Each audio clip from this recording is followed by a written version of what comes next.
नमस्कार दोस्तों, बात करेंगे बड़ी खबरों में। नए साल पर सस्ते घर का तोहफा। पीएम मोदी ने कहा कि पहले से पैसे देने पर भी नहीं मिलता था मकान। बात करेंगे अगली बड़ी खबर में।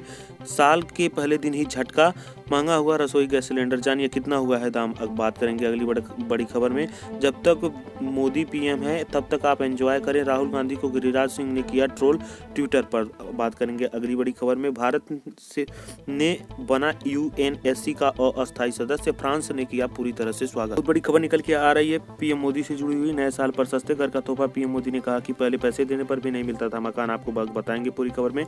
प्रधानमंत्री नरेंद्र मोदी ने नव वर्ष के अवसर पर वीडियो कॉन्फ्रेंसिंग के जरिए global housing technology challenge India यानी कि THTC इंडिया के तहत 6 राज्यों में लाइट हाउसिंग प्रोजेक्ट की आधारशिला रखी है। पीएम मोदी ने ये कहा है कि कार्यक्रम की शहरी भारत की रूपरेखा बदलने की दिशा में एक अहम कदम साबित होगा। इस समारोह में आवास और शहरी मामलों के हरदीप सिंह पुरी समेत त्रिपुरा, झारखंड, उत्तर प्रदेश, मध्य प्रदेश, गुजरात, तमिलनाडु और आंध्र प्रदेश के मुख्यमंत्री भी उपस्थित रहे। आपको बताते हैं, मोदी ने कहा कि इसका एक कारण बैंक की ऊंची ब्याज दर, कर्ज मिलने में वाली दिक्कतें भी थीं। उन्होंने कहा कि घरों की कीमतें इतनी ज़्यादा हो गई थीं कि अपने घर का भरोसा लोगों के अंदर से टूटने लगा था। इस एक वजह ये भी थी कि कानून हमारा साथ देगा या नहीं। हाउसिंग सेक्टर की ये स्थिति थी कि लोग को शंका थी कि गड़बड़ हो जाने के बाद स्थिति में कानून हमारा साथ देगा भी या नहीं। प्रधानमंत्री मोदी ने कहा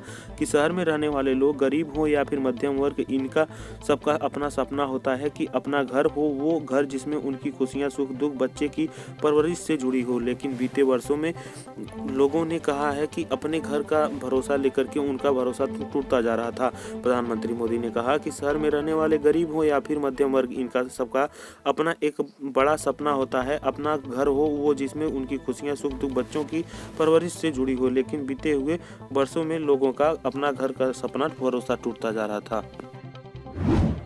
अगली बड़ी खबर में। साल के पहले दिन ही महंगा हुआ गैस सिलेंडर। जानिए कितना है दाम। आपको बताएंगे पूरी खबर। तेल कंपनियां हर महीने LPG सिलेंडर के दामों की समीक्षा करती हैं। हर राज्य में टैक्स अलग अलग होता है और इसके हिसाब से LPG के दामों में अंतर होता है। इस महीने के देश में ऑयल मार्केटिंग कंपनियों ने 14.2 किलोग्राम के बगैर सब्सिडी वाले LPG रसोई गैस सिलेंडर की कीमतों में बदलाव नहीं किया है। वहीं 19 किलोग्राम के सिलेंडर में इजाफा कर दिया है। आपको बताते चलें, 14.2 किलो वाले सिलेंडर का दाम IOCL की वेबसाइट से प्राप्त जानकारी के अनुसार दिल्ली में 14.2 किलोग्राम वाला गैर सब्सिडी LPG सिलेंडर पहले से के दामों पर ही सही है, यानी कि 694 रुपये का ही है।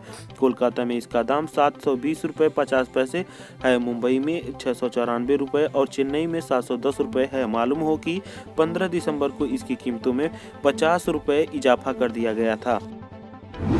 अगली बड़ी खबर निकल के आ रही है। जब तक नरेंद्र मोदी पीएम है आप एंजॉय कर सकते हैं। राहुल गांधी के ट्वीट पर बीजेपी के गिरिराज सिंह ने कसा तंज और किया उन्हें ट्रोल। बता दें कि कांग्रेस के पूर्व अध्यक्ष राहुल गांधी कुछ दिन पहले ही छुट्टियों पर इटली गए हुए हैं अपने नानी के घर।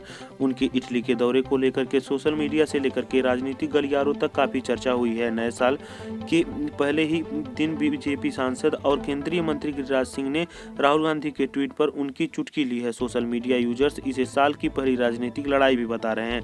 दरअसल राहुल गांधी भारत से बाहर वह इटली गए हुए हैं। उनके इस इटली टूर पर ही गिरिराज सिंह ने व्यंग कस दिया है। आपको बता दें पूरी खबर।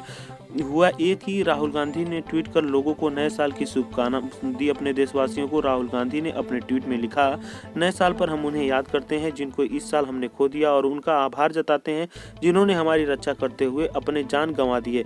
और साथ ही मेरे दिल उन किसानों और मजदूरों के साथ हैं जो अन्याय के खिलाफ अपनी आवाज बुलंद किए हुए हैं। इनका निशाना किसानों के आंदोलन पर था। राहुल गांधी के इस ट्वीट को गिरिराज सिंह ने रीट्वीट करते हुए उन पर तंज कसा। गिरिराज सिंह ने लिखा, जब तक हिंदुस्तान की प्रधानमंत्री नरेंद्र मोदी जी हैं तब तक आप निश्चित होकर के अपने नानी के घर घूम सकते हैं और साथ ही एंजॉय कर सकते हैं। और साथ ही उन्होंने हैशटैग लगा कर पार्टी हार्ड का जो है सिंबल भी दिया। अगली बड़ी खबर निकल के आ रही। भारत से आज बना यूएनएससी का अस्थायी सदस्य। फ्रांस ने किया स्वागत। आपको बता दें पूरी खबर। नए साल के मौके पर भारत अस्थायी सदस्य के तौर पर संयुक्त राष्ट्र सुरक्षा परिषद यानी कि यूएनएससी में शामिल हो गया है। भारत 2 साल तक इसका सदस्य रहेगा। भारत के अंतर्राष्ट्रीय संस्था के सदस्य बनने का फ्रांस ने पूरी तरह से स्वागत किया है। भारत में फ्रांसीसी राजदूत इमैनुएल लेनिन ने कहा है कि हम अंतर्राष्ट्रीय कानून को बनाए रखने, आतंकवाद से लड़ने और बहुपक्षवाद का बचाव करने के लिए कंधे से कंधा मिला करके काम करने के लिए उत्सुक हैं। इसके लिए हमें यूएनएससी में सुधार की भी आवश्यकता है, जिससे भारत को एक अस्थायी सदस्य मिल सके। बता दें कि यूएनएससी में 5 अस्थायी सदस्य और 2 अस्थायी सदस्य, भारत को अस्थायी सदस्य के तौर पर यूएनएससी में 8वीं बार सीट मिली है। इससे पहले भारत ने सुरक्षा परिषद में व्यापक सहयोग की जरूरत को रेखांकित करते हुए कहा था कि अस्थायी सदस्य के तौर पर भारत अपने कार्यकाल में मानवाधिकारों और विकास जैसे बुनियादी मूल्यों को बढ़ावा देगा। संयुक्त राष्ट्र में भारत के अस्थायी प्रतिनिधित्व राजदूत टीएमसी त्रिमूर्ति ने कहा कि भारत का जोर बहुपक्षवाद पर भी रहेगा।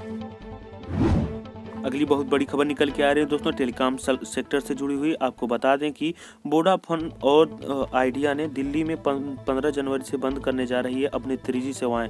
ये रिपोर्ट के मुताबिक है दोस्तों। आपको बता दें कि दिल्ली में 15 जनवरी से अपनी 3G सेवाएं बंद करने जा रहा है वी, यानी कि वोडाफोन और आइडिया। इस बदलाव के चलते कंपनी के दिल्ली सर्किल के ग्राहकों को मौजूदा सिम 4G अपग्रेड करने के लिए बोलना शुरू कर दिया है। आपको बता दें कि ये कदम कंपनी की चल रही स्पेक्ट्रम रीफार्मिंग का एक हिस्सा है, जिसके तहत ऑपरेटर 4G सेवाओं के लिए अपने 3G स्पेक्ट्रम का इस्तेमाल कर रहा है। बेंगलुरु और मुंबई में पहले ये कर्ज हो चुका है।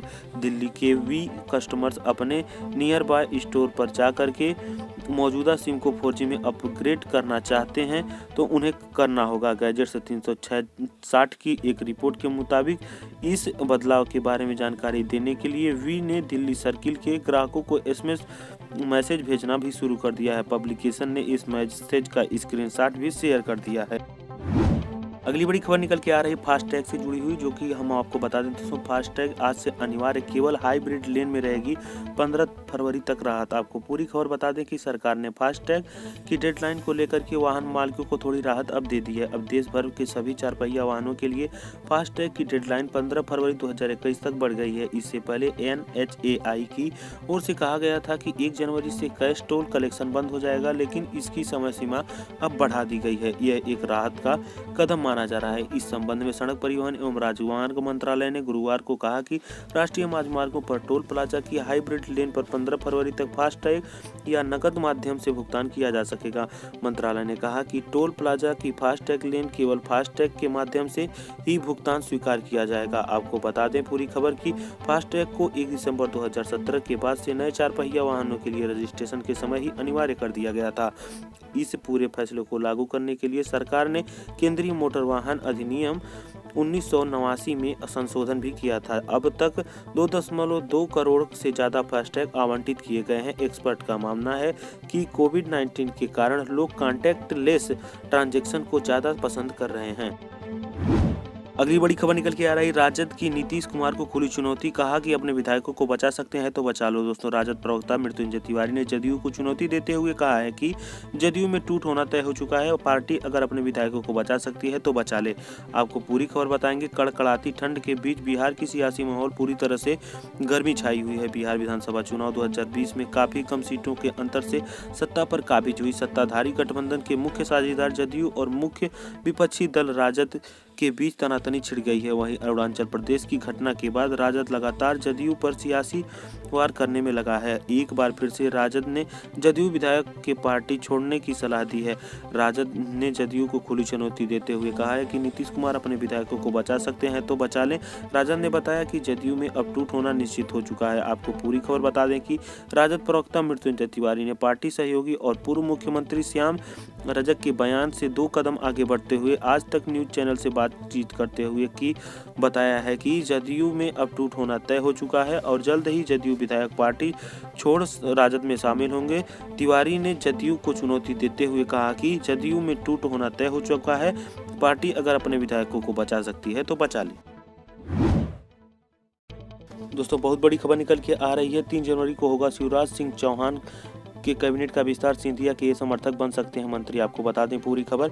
मध्य प्रदेश की शिवराज सिंह चौहान सरकार का जल्द कैबिनेट विस्तार हो सकता है। 3 जनवरी को दोपहर 12:30 बजे राजभवन में नए मंत्री पद एवं गोपनीयता की शपथ ले सकते हैं। माना जा रहा है कि राज्यसभा सांसद ज्योतिरादित्य सिंधिया के समर्थक तुलसी सिलावट और गोविंद सिंह राजपूत मंत्री पद की शपथ ले सकते हैं। आपको बता दें कि मंत्रालय ने कुछ देर पहले ही मंत्रिमंडल का विस्तार की सूचना राजभवन भेजी है। राजभवन ने इसकी पुष्टि भी कर दी है। मध्य प्रदेश के मुख्य न्यायाधीश मोहम्मद रफीक का शपथ ग्रहण समारोह अपराह्न 3 बजे राजभवन में होने की संभावना है। बता दें कि राज्य में हुए उपचुनाव परिणाम 10 नवंबर को आए थे।